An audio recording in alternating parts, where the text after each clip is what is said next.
Hi guys என்னோட college படிக்கும்போது நான் 1,00,000 கிட்ட லாஸ் பண்ணிட்டேன். அண்ட் என்னோட ஸ்டோரி அண்ட் நான் இதை எப்படி லாஸ் பண்ணேன்னு கூட இந்த வீடியோவில் உங்க கூட சொல்கிறேன். ஸோ நீங்கள் சப்ஸ்கிரைப் பண்ணிக்கோங்க. ஸோ ஃப்ளாஷ்பேக்கில் அடிப்போம். ஸோ எல்லோரும் படிக்கிற மாதிரி 12th படித்து முடித்தேன். அண்ட் நெக்ஸ்ட் என்ன பண்ணலான்னு ஒரு பிளானும் இல்லை, ஒரு எய்ம் எதுவும் கோல் எதுவுமே கிடையாது. அதுக்கப்புறம் என்ன பண்ணலான்னு யோசிச்சுட்டு இருக்கும்போது அம்மா சொன்னாங்க இன்ஜினியரிங் படின்னு. ஸோ அம்மாக்காக இன்ஜினியரிங் சூஸ் பண்ணிட்டேன்.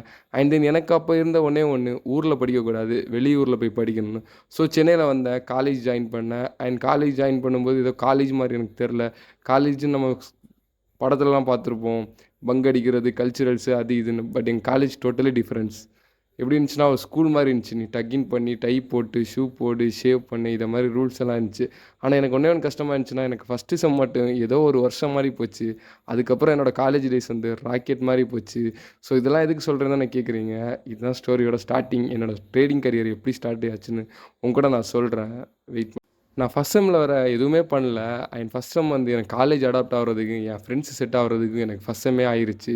அண்ட் தென் செகண்ட் செம்மில் இருந்து தான் எனக்கு இந்தியன் ஸ்டாக் மார்க்கெட் வச்சு தெரிய வந்துச்சு. ஸோ ஃபஸ்ட் நாள் நான் யூடியூப்பில் வீடியோ பார்த்தேன், அந்த இன்வெஸ்டிங் மியூச்சுவல் ஃபண்ட் பார்த்து. அண்ட் நெக்ஸ்ட் டே நான் என்ன பண்ணிட்டேன்னா, யூடியூப்பில் வந்து ஒரு ஸ்டாக்கை எப்படி பை பண்ணுறது அண்ட் செல் பண்ணுறது பார்த்துட்டு நெக்ஸ்ட் நாளே நான் 100 உள்ளாடி போட்டு பை பண்ணிட்டேன். என்னோடய ஃபஸ்ட்டு ஸ்டாக் வந்து வோடஃபோன். அதில் 100 உள்ளாடி போட்டிருந்தேன் டெபாசிட்டு. அண்ட் ஃபஸ்ட் ஸ்டாக்லேயே நான் ₹1 ப்ராஃபிட் பண்ணிட்டேன்.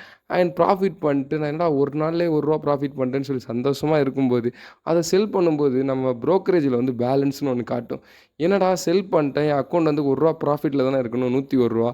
ஆனால் என்னடா ₹25 வந்து லாஸ்ட்டில் இருக்குன்னு சொல்லி எனக்கு அப்போ தெரில. ஸோ நான் அப்படியே பண்ணிட்டுருந்தேன். நெக்ஸ்ட் வந்து பேலன்ஸ் ஒரு ₹75 இருந்து அதையும் லாஸ் பண்ணிட்டேன். அதே வோடஃபோன் ஸ்டாக்கில் தான். அப்போ எனக்கு ஒன்றுமே தெரியாது. ஒரே ஒரு யூடியூப் வீடியோ எப்படி பை அண்ட் செல் பண்ணணும்னு சொல்லி பார்த்துட்டு போய் ஆரம்பித்தது தான் இந்தியன் ஸ்டாக் மார்க்கெட். ஸோ அங்கே போய்ட்டு அந்த ₹100 போட்டிருந்தேன்ல, அதில் ₹100 லாஸ் பண்ணிட்டேன். இதான் என்னோடய first loss in Indian stock market. சரி, அதுக்கப்புறம் தான் ஓகே இந்தியன் ஸ்டாக் மார்க்கெட் சொல்லி பார்த்துட்டு இருக்கும்போது, சரி அதுக்கப்புறம் தான் ஆப்ஷன்ஸ் அண்ட் ஃபியூச்சர்ஸ் பற்றி எனக்கு தெரிய வந்துச்சு. ஸோ செகண்ட் செம் ஃபுல்லாக Indian market, investing and mutual fund அப்படியே போயிருச்சு. ஸோ செகண்ட் செம்மில் நான் எதுவும் பண்ணல. அண்ட் தேர்ட் செம்மில் நான் வரும்போது தான் இங்கே தான் ட்விஸ்ட்டு. சரி, ஆப்ஷன்ஸ் அண்ட் ஃபியூச்சர்ஸ் இருக்குது, சரி இதை பற்றி என்ன கற்றுக்கலான்னு சொல்லி யூடியூப்பில் வீடியோ பார்த்துட்ருக்கேன். அப்போ எனக்கு ஒன்றுமே புரியல, லிட்ரலி எனக்கு ஒன்றுமே புரியல. எனக்கு ட்ரேடிங்னா என்னென்னு தெரியாது. ஃபஸ்ட் இயர் முடிகிற வரை நான் இப்போ செகண்ட் இயரில் போயிட்டேன். அந்த ஆப்ஷன்ஸ் அண்ட் ஃபியூச்சர்ஸ் பற்றி பார்த்துட்ருக்கேன். சரி அப்படியே கோர்ஸு, அப்போல்லாம் கோர்ஸ் எல்லாம் நல்லா செல் பண்ணுவானுங்க. எனக்கு அதை பற்றி தெரியாது. நானும் ரேண்டமாக ஒரு கோர்ஸை போய் பை பண்ணிட்டேன். அதோட ரேட் வந்து 5K. நானும் பை பண்ணிட்டு என்ன பண்ணேன்னே தெரியாது. சும்மா அதில் வீடியோ மாதிரி இருந்துச்சு. கிட்டத்தட்ட கால் பண்ணி தான் என்னை மேனிப்புலேட் பண்ணாங்க. ஸோ இது என்னோடய ஃபஸ்ட்டு தெரியாத்தனமாக நான் ஒரு கோர்ஸை பை பண்ணி அதை படிக்காமல் என்ன பண்ணணும்னு தெரியாமல் அதை அப்படியே விட்டுட்டேன். அது ₹5,000 லாஸு. என்னோட ஒரு எப்படி சொல்ல, நமக்கு ஒரு ஆர்வம் இருக்குல்ல, கற்றுக்கணும். ஸோ ஃபஸ்ட்டு நான் இன்வெஸ்ட்மெண்ட் பண்ண 5,000, அதையும் லாஸ் பண்ணிட்டேன் அந்த கோர்ஸில். அது ஸ்கேம் பண்ணிட்டாங்க என்ன. ஸோ என்னடா இது வாழ்க்கை, இது பண்ணிட்டோன்னு சொல்லி யோசிச்சுட்டு இருக்கும்போது தான் எனக்கு வந்து ஒரு ஜூனியர் பையன் கூட ஒரு அறிமுகம் வந்துச்சு. நான் கிரவுண்டில் ஃபுட்பால் விளாட போவோம் காலேஜ் படிக்கும்போது. அப்போ அந்த பையன் வந்து ஃபஸ்ட் இயர், நான் அப்போ தான் செகண்ட் இயர். அவன் அப்போ தான் காலேஜுக்கு வரான். சரி கிரவுண்டில் பேசிகிட்டு இருக்கோம், நான் இது மாதிரி ட்ரேடிங் பண்ணிகிட்ருக்கேன், நான் இப்போ தான் ஸ்டார்ட் பண்ணேன்னு சொல்லி அந்த ஜூனியர் பையன்ட்ட சொல்கிறேன். அந்த ஜூனியர் பையன் என்ன சொன்னான்னா, ப்ரோ நான் இதுக்கு முன்னாடி ட்ரேடிங் பண்ணிகிட்ருக்கேன் அண்ட் நான் அந்த ட்ரேடிங் வச்சு ஐஃபோன் வாங்கிட்டேன்னு சொல்லிட்டான். என்னடா இவன் ஐஃபோன் வாங்கிட்டானா, அதுக்கப்புறம் அவங்க இவ்வளோ காசு சம்பாதிக்கணும்னு சொல்லிட்டான். இதான் ப்ரோ நான் ட்ரேடிங்கில் வந்து சம்பாதிச்ச ஐஃபோன்னு சொல்லிட்டான். ஸோ அப்போ என்ன, இது மேனிப்புலேட் ஆகிட்டேன். ஸோ நீங்கள் இப்போலாம் ரீல்ஸ் பார்த்து இந்த காரு ஃபேன்சி இதெல்லாம் பார்த்து மேனிப்புலேட் ஆகுறீங்களா, அதை மாதிரி நான் செகண்ட் இயர் படிக்கும்போது அது ஓகே அந்த பையன் சொல்கிறது உண்மையாக இருக்கும் போல், இதான் ட்ரேடிங் போல், நம்மளும் சம்பாதிச்சிக்கலாம், ஜூனியர் பையன் சொல்கிறான்னு சொல்லி ஸ்டார்ட் பண்ணேன். ஆனால் அது பார்த்தா அதான் இங்கே ட்விஸ்ட்டு. அது வந்து பைனரி ட்ரேடிங். பைனரி ட்ரேடிங்னா ஒரு கேண்டில் வந்து மேலே போனால் நம்ம காசு சம்பாதிக்கலாம், அதே கீழே வந்தாலும் சம்பாதிக்கலாம். Like gambling. எனக்கு அது புரிஞ்சுக்க 3 மாதம் ஆச்சு. அதில் ₹10,000 லாஸ் பண்ணேன். அதில் ஒரு ஆளாக நானும் இருந்தேன். நானும் அந்த பையனை நம்பினேன். ஸோ என்ன பண்ணேன், அஃப்கோர்ஸ் நம்பிடுவோம், லாஸ் பண்ணிட்டேன். ஸோ என்ன பண்ணுறது, அதுக்கப்புறம் அதுக்கு ஒரு கோர்ஸ் வாங்கினேன். அதுதான் இங்கே ட்விஸ்ட்டே. பைனரி ட்ரேடிங் வந்து ஸ்கேம்னே தெரிஞ்சு அந்த புரிதல் இல்லாமல் திருப்பியும் கோர்ஸ் வாங்கி அங்கேயும் ஏமாந்தேன். கிட்டத்தட்ட ஒரு 7,500 ஒரு 7,000 லாஸ் பண்ணிட்டேன். அண்ட் தென் இப்படியே செகண்ட் இயரும் போச்சு. செகண்ட் இயரில் வந்து இவ்வளோ அடிபட்டாச்சு. இதுக்கப்புறம் என்னடா பண்ணுறேன்னு யோசிச்சுட்டு இருக்கும்போது, என்ன பண்ணலான்னு யோசிக்கும்போது இதை மாதிரி இந்த ஃபுட்பால் பெட்டிங் எல்லாம் இருந்துச்சு, மேட் பெட்டிங். அதுக்கப்புறம் அந்த டைம் ஐபிஎல் நடக்கும்போது ட்ரீம்லலாம் பண்ணுவாங்க.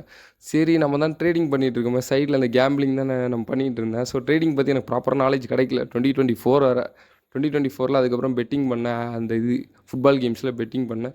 சரி அங்கேயும் லாஸ் பண்ணேன். அங்கேயும் கிட்டத்தட்ட ஒரு 10,000 கிட்ட லாஸ் பண்ணிடுவேன். ஸோ என்னோடய கரியர் வந்து 2023யும் 2024லையும் நான் லாஸ் பண்ணதான் இருந்துச்சு. 2024ம் 2023யும் ஒரே லூப்பில் போயிட்டு இருந்தேன். எதுவுமே பண்ணாத மாதிரி இருந்துச்சு. ஆனால் நிறைய தெரிய வந்துட்டு ஏன்னா 2023லேயும் 2024லேயும் நிறைய லாஸ் பண்ணிட்டேன். இதுக்கு மேலே ட்ரை பண்ணாத எதுவுமே இல்லை, எல்லாம் ட்ரை பண்ணிட்டேன். இந்தியன் மார்க்கெட்டு, ஃபாரெக்ஸு, ஓன் ப்ரோக்கரில் போட்டு அடி வாங்கினேன். அண்ட் கேம்பிளிங் பண்ணேன், கேமில் பெட் பண்ணேன், எல்லாம் பண்ணி லாஸ் பண்ணிட்டேன். அண்ட் 2025ல் போகும்போது எனக்கு ஒரே ஒரு ஐடியா இருந்துச்சு. நான் அங்கே தான் வாழ்க்கையில் ஒன் ஆஃப் த கிரேட்டஸ்ட் பர்சனை பார்த்தேன். அவங்க சொன்னாங்க, உனக்கு பிடிச்சதை நீ பண்ணு, அதை எடுத்து பண்ணுன்னு சொன்னாங்க. அவங்க சொன்ன நம்பிக்கையில் நானும் ட்ரேடிங்கை வந்து என்னோடய பேஷனை வந்து நான் தைரியமாக எடுத்து ஆரம்பித்தேன். ஸோ அவங்க சொன்னனால தான் நான் இங்கே இருக்கேன். ஸோ அவங்க சொன்னால தான் இவ்வளோ வளர்ந்துருக்கேன். And I'm grateful for them. So அப்படியே போயிட்டு இருந்துச்சு. அதுக்கப்புறம் ட்ரேடிங்கை வந்து 2025ல் ஜனவரியில் ஸ்டார்ட் பண்ணேன் ஃபுல் டைமாக பண்ணுறதுக்கு. ஸோ அப்போவே லேர்ன் பண்ணி, அப்போ எனக்கு வந்து ப்ராப்பரான இதில் நான் யூடியூப்பில் தான் கற்றுக்கிட்டு இருந்தேன். அண்ட் தென் ஒரு ப்ராப்பரான ஒரு மெண்டரை கண்டுபிடிச்சேன். அவர் அவர் கைடன்ஸில் நெக்ஸ்ட் ஒரு 6 மந்தில் எனக்கு ப்ராப்பரான ட்ரேடிங் நாலேஜ் கிடச்சிச்சு. இதுதான் ட்ரேடிங், இங்கேருந்து ஸ்டார்ட் பண்ணி இங்கே எங்கே வரணும்னு சொல்லி அதில் தான் கற்றுக்கிட்டேன். அண்ட் தென் அவரோட கைடன்ஸில் வந்து ஓரளவு கற்றுக்கிட்டு அப்படியே வந்துட்டு இருந்தேன். ஸோ அப்படியே 2025ல் வந்து ஃபண்டட் அக்கௌண்ட்லாம் வாங்கி கிளியர் பண்ணிட்டு அப்படி இப்படி போயிட்டு இருந்துச்சு வாழ்க்கை. ஸோ அதிலே கிட்டத்தட்ட 15 ஃபண்டட் அக்கௌண்ட் கிட்ட ப்ளோ பண்ணியிருப்பேன். So it cost nearly 40,000. இங்கே என் ஜேர்னியில் வந்து 1,00,000 கிட்ட லாஸ் பண்ணிட்டேன். ஸோ இதில் கிடச்ச எக்ஸ்பீரியன்ஸ் வந்து அந்த 2023 அண்ட் 2024ல் எனக்கு கிடச்ச எக்ஸ்பீரியன்ஸ் வந்து ரொம்ப பெரிய எக்ஸ்பீரியன்ஸ். ஸோ இதனால தான் நான் 2025ல் எந்தவித கேம்பிளிங், எந்தவித இதுவும் பெட்டிங் கூட பண்ணதில்லை. ஸோ அப்போ பண்ண ஒரு மிஸ்டேக்னால எனக்கு இப்போ வர ஒரு விழிப்புணர்வாக இருக்குது. ஸோ நான் அப்போ லாஸ் பண்ணதை நினச்சி நான் இப்போ ஃபீல் பண்ணல. ஏன்னா நான் அப்போவே வந்து ஒரு லெசனை கற்றுக்கிட்டேன். ஸோ இந்த 2.5 இயர்ஸில் 1 லேக் கிட்ட லாஸ் பண்ணியிருப்பேன். அண்ட் அந்த 1 இயரில் ஃபஸ்ட்டு 1 இயரில் என்னென்ன மிஸ்டேக் பண்ணணும், அந்த மிஸ்டேக்கை நீங்கள் பண்ணாத இருக்க வேண்டியதான் என்னோடய ரியல் ஸ்டோரியோ உங்கள் கூட நான் ஷேர் பண்ணுறேன். ஸோ எனக்கு ட்ரேடிங் புரிஞ்சுக்கிறதுக்கு 1 இயர் ஆச்சு. அண்ட் அதுக்கு முன்னாடி நான் அந்த 1 இயரை வேஸ்ட் பண்ணிட்டேன். ஸோ நீங்கள் வேஸ்ட் பண்ணக்கூடாதுன்னா இந்த ஸ்டோரியை நீங்கள் ஃபுல்லாக பார்த்துருந்தா உங்களுக்கு இது யூஸ்ஃபுல்லாக இருந்திருக்கும். அண்ட் என்னோடய ஃபஸ்ட் இயரில் நான் பண்ண மிஸ்டேக்கை நான் திருப்பி இதுவரை பண்ணதில்லை. ஸோ என்னோடய பேஷன் அண்ட் கோலுக்காக நான் டெய்லியும் டிசிப்ளின் அண்ட் கன்சிஸ்டன்சியாக ஒர்க் பண்ணிருக்கேன்.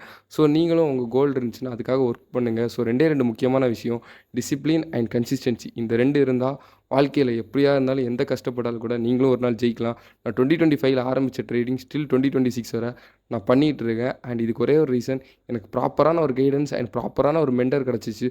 ஸோ நான் இந்த ட்ரேடிங் ஆரம்பித்ததுலேருந்து எனக்கு lot of friends, lot of circle நான் நிறைய ஆரம்பித்தேன். இதுக்கு முன்னாடி எனக்கு ஒரு யூடியூப் சேனல் இருந்து அந்த கதையை அவங்க கூட சொல்கிறேன். ஸோ இந்த 2.5 இயர்ஸ் சொன்னால இந்த ஸ்டோரி அவங்க கூட ஷேர் பண்ணால உங்களுக்கு எந்த வித டவுட் இருந்தால் கூட நீங்கள் கமெண்ட் செக்ஷனில் கேளுங்க, நான் கிளியர் பண்ணுறேன். சரி, இந்த ஸ்டோரி பார்த்துட்டு உங்களுக்கு எதாவது யூஸ்ஃபுல்லாக இருந்துச்சுன்னா கமெண்ட் பண்ணுங்கள் அண்ட் சப்ஸ்கிரைப் பண்ணுங்கள். Bye guys.